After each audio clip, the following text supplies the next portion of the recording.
Toto video bude o plemene veľkopoľský kôň.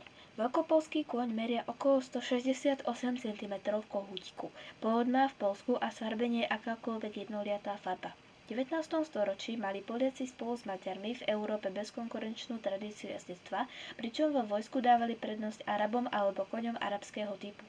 Väčšina poľských plemien má istý podiel arabskej krvi a veľkopoľský kôň je jeden z najvýznamnejších poľských teplokrvníkov, nie je výnimkou.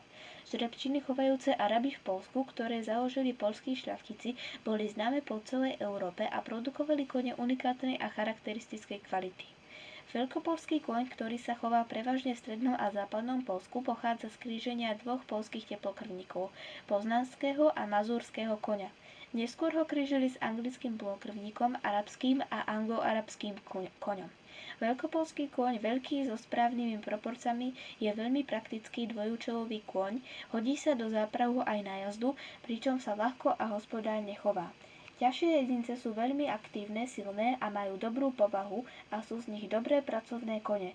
Dnes sa však kladie dôraz na ľahší atletickejší typ, ktorý spĺňa požiadavky na moderné športové disciplíny, pričom si zachováva poddajnú povahu. Je blízkym príbuzným trakenského koňa. Vďaka veľkému percentu krvi anglického plnokrvníka je aj výborným skokanom s rýchlosťou, mentálnou vytrvalosťou a dostatočnou odvahou na cross country.